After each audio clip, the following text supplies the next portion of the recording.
ರಾಜ್ಯ ರಾಜಕಾರಣದಲ್ಲಿ ಈಗ ನಾಯಕತ್ವದ ಒಂದು ವಿಚಾರ ಬಹಳ ಚರ್ಚೆಯಲ್ಲಿರುವಂಥದ್ದು. ಈ ನಡುವೆ ಡಿ.ಕೆ. ಶಿವಕುಮಾರ್ ಅವರನ್ನ ಸಿಎಂ ಮಾಡಲೇಬೇಕು ಅಂತೇಳಿ ರಾಜ್ಯ ಒಕ್ಕಲಿಗ ಸಂಘ ಅವರ ಬೆನ್ನಿಗೆ ನಿಂತಿದೆ. ಈಗ ಅಧ್ಯಕ್ಷರಾಗಿರುವಂಥ ಎಲ್ ಶ್ರೀನಿವಾಸ್ ಅವರು ಅವರನ್ನೇ ಮಾತಾಡಿಸ್ತೇವೆ. ಸರ್, ಮುಖ್ಯಮಂತ್ರಿಯಾಗಿ ಡಿ.ಕೆ. ಶಿವಕುಮಾರ್ ಅವರನ್ನ ಮಾಡಲೇಬೇಕು ಅಂತೇಳಿ ಈಗ ನೀವು ಅವರ ಪರ ನಿಂತಿರುವಂಥದ್ದು, ಕಾರಣ ಏನು? ಯಾಕೆ ಈಗ ಸಡನ್ ಆಗಿ ಅವರನ್ನ ಸಿಎಂ ಮಾಡಬೇಕು ಅಂತೇಳಿ ಇಡೀ ಒಕ್ಕಲಿಗ ಸಂಘ ಮುಂದಾಗಿರುವಂಥದ್ದು? ಸರ್, ಕಾರಣ ಇಷ್ಟೇ. ಈ ರಾಜ್ಯದಲ್ಲಿ ಕಾಂಗ್ರೆಸ್ ಸರ್ಕಾರ ಬರಬೇಕು ಅಂತಂದರೆ ಈ ರಾಜ್ಯದ ಅಧ್ಯಕ್ಷರಾಗಿ ಡಿ.ಕೆ. ಶಿವಕುಮಾರ್ ಕೆಲಸ ಮಾಡಿದ್ದಾರೆ. ಚುನಾವಣೆ ಸಂದರ್ಭದಲ್ಲಿ ಕೂಡ ಇಡೀ ರಾಜ್ಯವನ್ನು ಸುತ್ತಿ ರಾತ್ರಿ ಹಗಲು ಅವರು ನಿದ್ದೆ ಊಟ ಬಿಟ್ಟು ಕೆಲಸ ಮಾಡಿ ಇವತ್ತು ಕಾಂಗ್ರೆಸ್ ಸರ್ಕಾರ ಬರಬೇಕಾದ್ರೆ ಭಾಳಷ್ಟು ಶ್ರಮ ಪಟ್ಟಿದ್ದಾರೆ.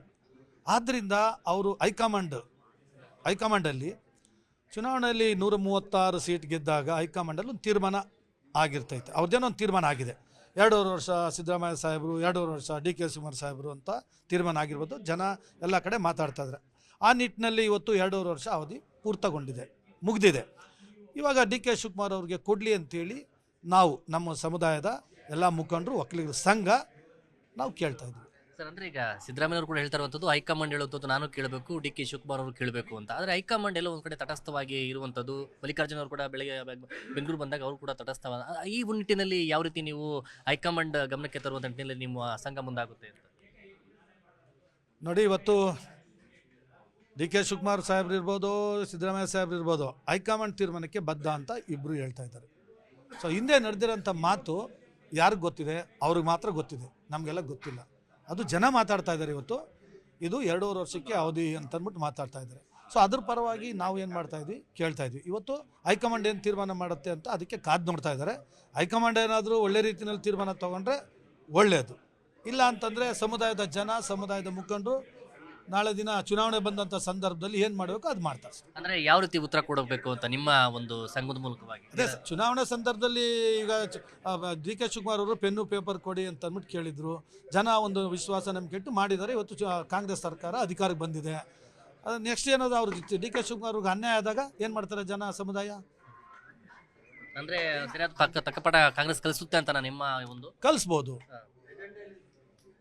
ಸರ್, ಈಗ ಸ್ವಾಮೀಜಿಗಳು ಕೂಡ ಅಂದರೆ ನಿಮ್ಮ ಸ್ವಾಮೀಜಿಗಳು ಕೂಡ ಮಾತನಾಡುವ ಸಂದರ್ಭದಲ್ಲಿ ನಮ್ಮ ಸಮುದಾಯದ ನಾಯಕರಿಗೆ ಸಿಎಂ ಕೊಡಬೇಕು ಅಂತ ಕೂಡ ಹೇಳ್ತಾ ಇದ್ರು. ಆದರೆ ಅದಕ್ಕೆ ಒಂದು ವ್ಯತಿರಿಕ್ತವಾದಂಥ ಬೇರೆ ಸ್ವಾಮೀಜಿಗಳು ಕೂಡ ಈ ರೀತಿ ರಾಜಕೀಯ ಮಾಡೋದು ಪ್ರವೇಶ ಇಲ್ಲ ಅಂತ ಕೂಡ ಅವ್ರು ಹೇಳ್ತಾ ಇರುವಂಥದ್ದು. ಈ ನಿಟ್ಟಿನಲ್ಲಿ ನೀವು ನೋಡಿ, ಅದು ಎಲ್ಲ ಅವರವರ ಸಮುದಾಯದ ಸ್ವಾಮೀಜಿಗಳು ಅವರವ್ರ ಸಮುದಾಯ ಪರವಾಗಿ ನಿಲ್ತಾರೆ.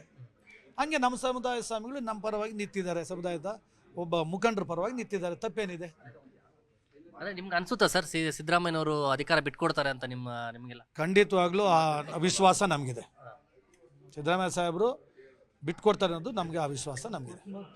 ಡಿ.ಕೆ. ಶಿವಕುಮಾರ್ ಅವರು ಸಿಎಂ ಆಗ್ತಾರೆ, ಸಿದ್ದರಾಮಯ್ಯ ಬಿಟ್ಕೊಡ್ತಾರೆ ಅನ್ನೋದು? ಹೌದು, ಖಂಡಿತವಾಗ್ಲೂ ಡಿ.ಕೆ. ಶಿವಕುಮಾರ್ ಅವರು ಮುಖ್ಯಮಂತ್ರಿ ಆಗ್ತಾರೆ.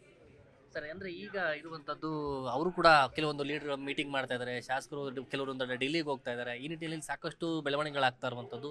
ಇಂಥ ಸಂದರ್ಭದಲ್ಲಿ ನೀವು ಏನಾದರೂ ಒಂದು ವೇಳೆ ಒಕ್ಕಲಿಗ ಸಂಘ ಆಗ್ಬೋದು, ಸ್ವಾಮೀಜಿಗಳ ನೇತೃತ್ವದಲ್ಲಿ ಏನಾದರೂ ಡೆಲ್ಲಿಗೆ ಹೋಗುವಂಥದ್ದು, ಅವರನ್ನು ಭೇಟಿ ಮಾಡುವಂಥ ವಿಚಾರ ಬಗ್ಗೆ ಏನಾದರೂ ಚರ್ಚೆಗಳು ಮಾಡ್ಕೊಂಡಿದ್ದಾರೆ ಏನಾದರೂ? ಇಲ್ಲ, ಅದನ್ನೇ ನಾವೆಲ್ಲ ಸಂಘ ಮತ್ತು ನಮ್ಮೆಲ್ಲ ಮುಖಂಡರು ಸ್ವಾಮೀಜಿಗಳವ್ರ ಹತ್ರ ಕೂತು ತೀರ್ಮಾನ ತೊಗೊಂಡು ಡೆಲ್ಲಿಗೆ ಹೋಗ್ಬೇಕು ಅಂದ್ರೆ ಡೆಲ್ಲಿಗೆ ಹೋಗ್ತೀವಿ, ಎಲ್ಲಿಗೆ ಹೋಗ್ಬೇಕು ಅಂದರೂ ಅಲ್ಲಿಗೆ ಹೋಗ್ತೀವಿ. ನಿಮ್ಮ ಹತ್ರ ಏನೋ ಚರ್ಚೆ ಮಾಡಿದ್ರೆ ಸರ್ ಸಂಘದಲ್ಲಿ ಏನಾದರೂ ಡಿ.ಕೆ. ಶಿವಕುಮಾರ್ ಅವರು 2.5 ವರ್ಷ ಆದ್ಮೇಲೆ ನಾನು ಸಿಎಂ ಆಗ್ತೀನಿ ಅಂತ ಏನಾದ್ರು ಹೇಳ್ಕೊಂಡಿದ್ದಾರೆ? ಇಲ್ಲ, ನಮ್ಮ ಹತ್ರ ಆಫೀಸರ್ ಇಲ್ಲ. ನಮ್ಮ ಹತ್ರ ಈಗ ಸಿಎಂ ಇವ್ರಿಗೆ ಡಿ.ಕೆ. ಶಿವಕುಮಾರ್ ಅವರು ಕೊಡ್ಲಿಲ್ಲ ಅಂದ್ರೆ ನೆಕ್ಸ್ಟ್ ಸ್ಟೆಪ್ ಏನಿರುತ್ತೆ ಫೈನಲ್ ಸರ್? ಯಾರ್ದು?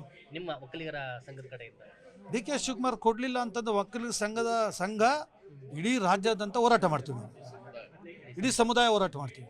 ಯಾವ ರೀತಿ ಹೋರಾಟ ಮಾಡ್ತೀವಿ? ಸ್ವಾಮೀಜಿಗಳ ನೇತೃತ್ವದಲ್ಲಿ ಕೂತ್ಕೊಂಡು ತೀರ್ಮಾನ ಮಾಡಿ ಯಾವ ರೀತಿ ಮಾಡಬೇಕು ಹೋರಾಟ ಮಾಡ್ತೀವಿ.